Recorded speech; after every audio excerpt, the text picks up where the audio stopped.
भारतीय सिनेमा की सबसे प्रतिष्ठित अभिनेत्रियों में से एक आशा पारेख शानदार प्रतिभा और दृढ़ संकल्प का प्रतीक बनी हुई हैं।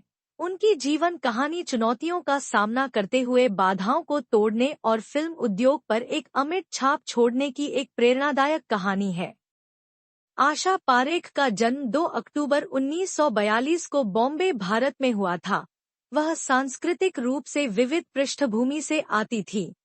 उनके पिता एक गुजराती हिंदू थे और उनकी मां सुधा पारेख एक मुस्लिम थी, जिन्होंने शादी के बाद हिंदू धर्म अपना लिया था। इस बहुसांस्कृतिक पालन पोषण ने उनमें एक भावना पैदा की, कम उम्र से ही खुलापन और अनुकूलनशीलता। छोटी उम्र से ही आशा ने प्रदर्शन कला के प्रति रुझान दिखाया।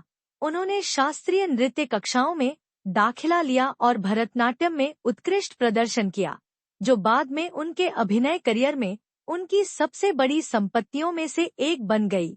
उनकी मां उनकी सबसे बड़ी समर्थक थीं, जो उन्हें अपनी प्रतिभा का पता लगाने के लिए प्रेरित कर रही थी और मनोरंजन उद्योग में अवसरों की तलाश करें। आशा पारेख की फिल्मों में एंट्री एक बाल कलाकार के रूप में शुरू हुई। उन्होंने 1952 की फिल्म आसमान में 10 साल की उम्र में अपनी शुरुआत की। उन्होंने बाप बेटी जैसी फिल्मों में काम किया, जहां उन्होंने मुख्य पात्रों की बेटी की भूमिका निभाई। हालांकि उनकी बाल अभिनय करियर से उन्हें ज्यादा पहचान नहीं मिली और उन्होंने अपनी शिक्षा और नृत्य प्रशिक्षण पर ध्यान केंद्रित करने के लिए कुछ समय के लिए फिल्मों से दूर जाने का फैसला किया। किशोरी के रूप में आशा मुख्य अभिनेत्री के रूप में अपनी पहचान बनाने के लिए दृढ़ थी। 16 साल की उम्र में उन्होंने विजय भट्ट की फिल्म गूंज उठी शहनाई के लिए ऑडिशन दिया। हालांकि उन्हें इस आधार पर खारिज कर दिया गया कि उनके पास भूमिका के लिए आवश्यक स्टार अपील की कमी थी।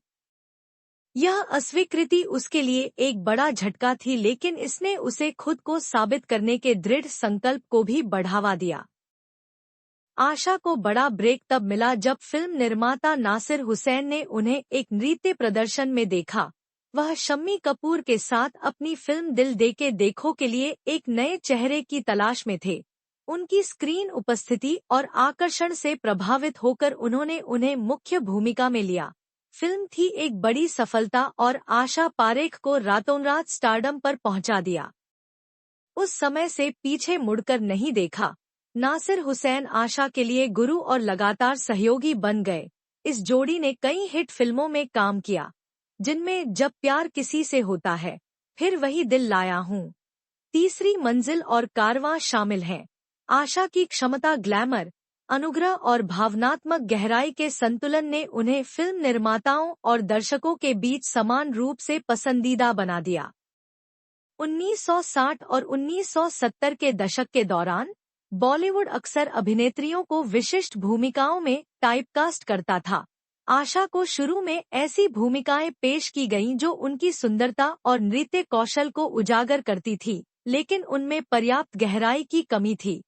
उन्हें फिल्म निर्माताओं को यह समझाने के लिए कड़ी मेहनत करनी पड़ी कि वह जटिल और विविध किरदार निभा सकती हैं। आशा ने ऐसे समय में उद्योग में प्रवेश किया जब मीना कुमारी नूतन और वहीदा रहमान जैसी दिग्गज अभिनेत्रियों का सिल्वर स्क्रीन पर दबदबा था। ऐसी जबरदस्त प्रतिभा के बीच अपनी पहचान स्थापित करने के लिए दृढ़ता और निरंतर प्रदर्शन की आवश्यकता थी। आशा को उनके बेपरवाह रवैये और व्यावसायिकता के लिए जाना जाता था, जिसके कारण कभी कभी ऐसे उद्योग में संघर्ष होता था जहां पक्षपात और राजनीति महत्वपूर्ण भूमिका निभाती थी। हालांकि वह अपने सिद्धांतों पर दृढ़ रहीं और अपने काम को खुद बोलने दिया। आशा पारेख की फिल्मोग्राफी एक अभिनेत्री के रूप में उनकी बहुमुखी प्रतिभा का प्रमाण है। उनके कुछ सबसे यादगार प्रदर्शनों में शामिल हैं कटी पतंग।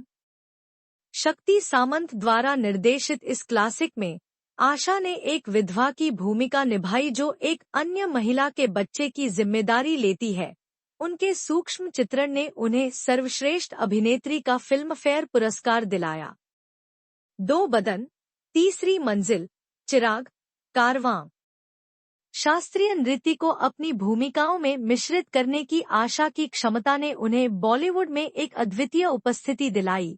ओ मेरे सोना रे और पर्दे में रहने दो जैसे नृत्य नंबरों में उनका प्रदर्शन आज भी मनाया जाता है।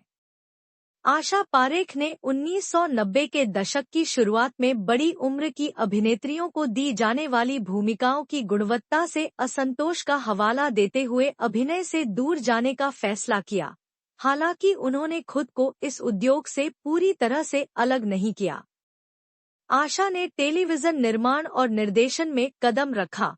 उन्होंने कोरा कागज जैसे हिट टीवी धारावाहिकों का निर्माण किया और ज्योति का निर्देशन किया। टेलीविजन में उनके योगदान को खूब सराहा गया, जिससे बदलते माध्यमों के अनुकूल ढलने की उनकी क्षमता का प्रदर्शन हुआ। आशा धर्मार्थ गतिविधियों में सक्रिय रूप से शामिल रही हैं। उन्होंने 1998 से 2001 तक केंद्रीय फिल्म प्रमाणन बोर्ड के अध्यक्ष के रूप में कार्य किया। अपने कार्यकाल के दौरान उन्होंने प्रमाणन प्रक्रिया को आधुनिक बनाने की दिशा में काम किया। 2017 में आशा पारेख ने खालिद मोहम्मद के साथ सहलिखित अपनी आत्मकथा द हिट गर्ल जारी की। यह पुस्तक उनके जीवन, करियर और व्यक्तिगत संघर्षों का एक स्पष्ट विवरण प्रदान करती है, जो पाठकों को स्टार के पीछे के व्यक्ति की एक झलक प्रदान करती है। आशा पारेख ने अविवाहित रहने का फैसला किया, जो अक्सर सार्वजनिक अटकलों का विषय बन गया। उन्होंने साक्षात्कारों में कहा है कि वह शादी करने के करीब थी, लेकिन व्यक्तिगत कारणों से उन्होंने ऐसा नहीं करने का फैसला किया। उन्हें अपनी पसंद पर कोई पछतावा नहीं है और उन्होंने इसमें पूर्णता पाई है। काम की दोस्ती और शौक। आशा ने हमेशा दोस्तों का एक करीबी समूह बनाए रखा है, जिसमें वहीदा रहमान और हेलेन जैसी इंडस्ट्री की समकालीन हस्तियां शामिल हैं। इन तीनों को अक्सर एक साथ यात्रा करते और जीवन का भरपूर आनंद लेते देखा जाता है। भारतीय सिनेमा में आशा पारेख के योगदान को व्यापक रूप से मान्यता मिली है। उन्हें 1992 में भारत के सर्वोच्च नागरिक सम्मानों में से एक पद्मश्री प्राप्त हुआ। उन्हें 2002 में film fair lifetime achievement award से सम्मानित किया गया था। 2020 में उन्हें भारतीय सिनेमा के सर्वोच्च सम्मान दादा साहब फाल्के पुरस्कार से सम्मानित किया गया। उनकी फिल्में अभिनेताओं और फिल्म निर्माताओं की पीढ़ियों को प्रेरित करती रहती हैं। आशा पारेख न केवल अपनी सिनेमाई उपलब्धियों के लिए बल्कि अपनी कला के प्रति अपनी गरिमापूर्ण लचीलापन और प्रतिबद्धता के लिए भी एक सम्मानित व्यक्ति बनी हुई हैं।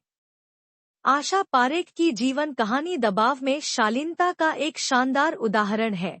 एक बाल कलाकार से एक सुपरस्टार और बाद में एक सम्मानित निर्माता और परोपकारी तक की उनकी यात्रा कड़ी मेहनत, प्रतिभा और दृढ़ता का प्रमाण है। चुनौतियों और व्यक्तिगत बलिदानों का सामना करने के बावजूद उन्होंने अपनी अलग पहचान बनाई। भारतीय सिनेमा में वह अपने पीछे एक ऐसी विरासत छोड़ रही है, जिसे पीढ़ियों तक संजोकर रखा जाएगा।